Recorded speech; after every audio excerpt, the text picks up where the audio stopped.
Alors coucou les filles, donc aujourd'hui je vais vous présenter une recette de gaufres à la patate douce. Donc pour cela il va vous falloir une patate douce, une belle patate douce et ensuite il vous faudra un œuf et je vous expliquerai au fur et à mesure ce que vous aurez besoin. Donc pour l'instant moi je vais les couper en dés et je vais les faire cuire à mon cuit-vapeur, le Cookéo. Mais si vous n'en avez pas, vous pouvez tout à fait le faire directement au micro-ondes, donc avec un fond d'eau dans un récipient qui va au micro-ondes pour environ une dizaine de minutes, voire après à tester à vous en fonction de la puissance de votre micro-ondes. Donc c'est parti pour la cuisson des patates douces.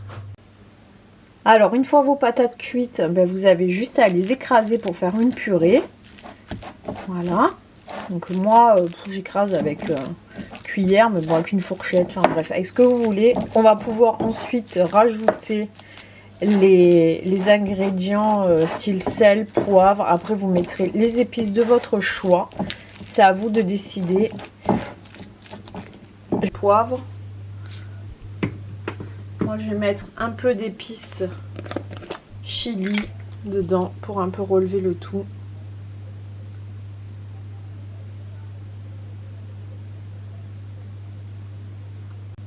On va rajouter l'œuf à l'intérieur.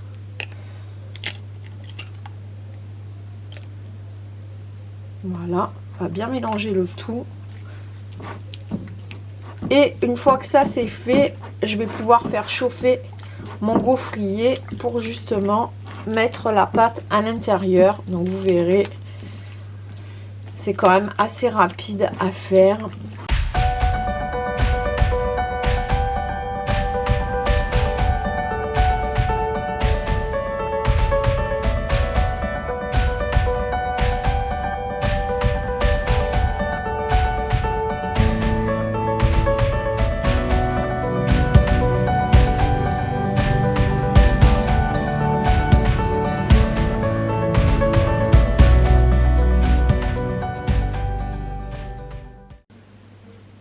Et voilà ce que ça donne une fois réalisé. Donc ça me fait 2 gaufres de patates, 12, donc j'en ai au moins 4 ou 5 à peu près, ça, avec la portion que j'ai faite. J'ai mis un avocat, un demi-avocat, un œuf au plat et donc de la salade. Voilà. Alors on se retrouve pour préparer le snack. Donc comme moi je ne déjeune pas, comme vous savez je fais le jeûne intermittent. On va faire un porridge aux bananes et au chocolat. Donc pour celles qui veulent s'en servir pour le petit déjeuner, c'est tout à fait possible. Moi personnellement je ne déjeune pas, donc ça sera pour mon goûter. Donc c'est parti. Donc il vous faudra une banane. Il vous faudra 2 carreaux de chocolat noir à 70% pour moi, mais après le chocolat que vous souhaitez, chocolat à dessert si vous voulez. Il va vous falloir des flocons d'avoine qui se trouvent ici. Donc moi j'en achète en vrac. Voilà, il va falloir 4 cuillères à soupe de flocons d'avoine. Donc c'est parti, c'est tout simple. Vous prenez déjà la moitié de la banane. Donc la moitié de la banane, vous allez la prendre pour faire donc le porridge. Ça va donner déjà une base sucrée à votre porridge. Donc il va falloir juste la couper en morceaux et l'écraser dans un bol. Voilà, donc ça va être très simple. Je vais prendre une fourchette pour cela. Chose de rassasiant et de chaud. Bon, j'ai eu un petit souci technique, pardon. Donc, une fois que ça c'est fait, on va mettre 4 cuillères à soupe de flocons d'avoine dans notre préparation, dans notre purée de banane. Donc, c'est parti pour 4 cuillères à soupe de flocons d'avoine. Voici.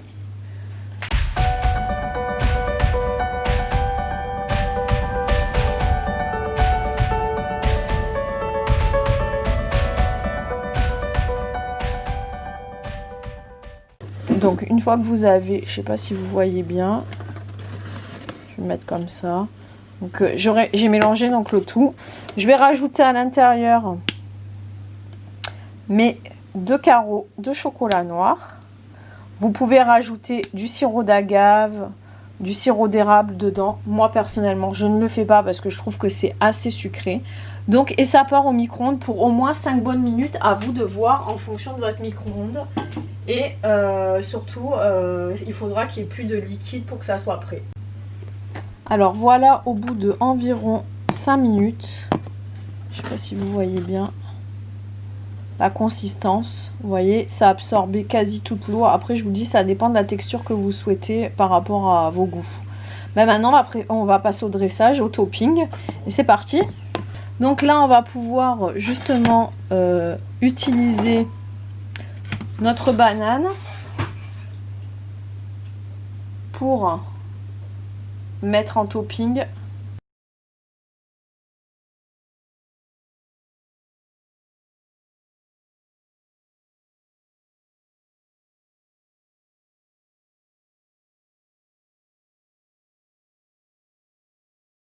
Et cerise sur le gâteau, comme on dirait, je vais mettre la préparation donc, de mon beurre de cacahuète maison. Donc voilà ce que ça donne déjà, donc c'est déjà plus appétissant. Et on va tester avec le beurre de cacahuète. Enfin, j'ai déjà testé, c'est très bon comme association. Après, encore une fois, vous mettez ce que vous voulez comme topping. Hein. On est d'accord? On met vraiment ce qu'on aime et ce qu'on veut. L'important, c'est de se faire plaisir.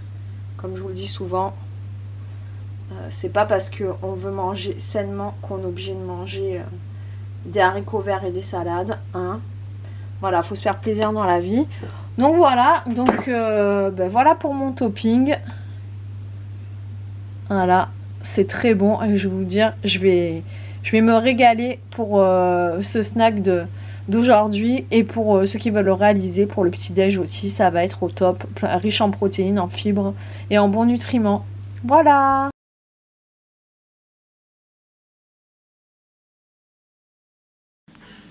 Nous allons préparer une courge butternut farcie aux petits légumes et au quinoa. Donc pour cela, j'ai coupé une courge butternut en deux avec un peu d'huile de paprika et au four à 200 degrés pendant au moins 45 à 50 minutes. Alors une fois que les oignons ont commencé à bien caraméliser, vous pouvez rajouter une cuillère à soupe. Moi j'ai pris du sirop d'agave, mais vous pouvez prendre tout à fait, j'en ai fait couler là, du miel ou un sucrant de votre choix. Ça va donner une belle couleur aux oignons, ils vont bien caraméliser, ça va donner un goût supplémentaire dans votre préparation. Donc moi c'est ce que j'aime bien faire et je les laisse encore un peu dorés. Je vais pouvoir y rajouter les carottes juste histoire de prendre le goût un petit peu.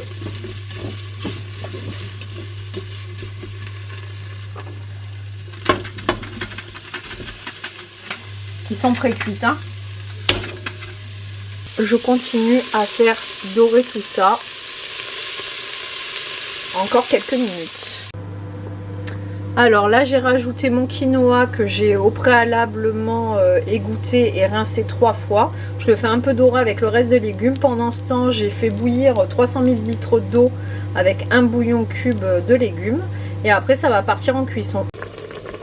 Voilà, ça va partir pour 10 minutes à cuisson vapeur. Et en attendant, la courge est toujours au four, donc voilà. Alors ça y est, la courge est bien cuite, donc on va pouvoir récupérer sa chair et la mélanger avec le reste de notre préparation pour la garnir et la remettre au four encore au moins 10 minutes à 180 degrés. Alors si la vidéo vous a plu, laissez-moi un pouce en l'air, abonnez-vous à ma chaîne et prenez soin de vous. À bientôt, merci encore.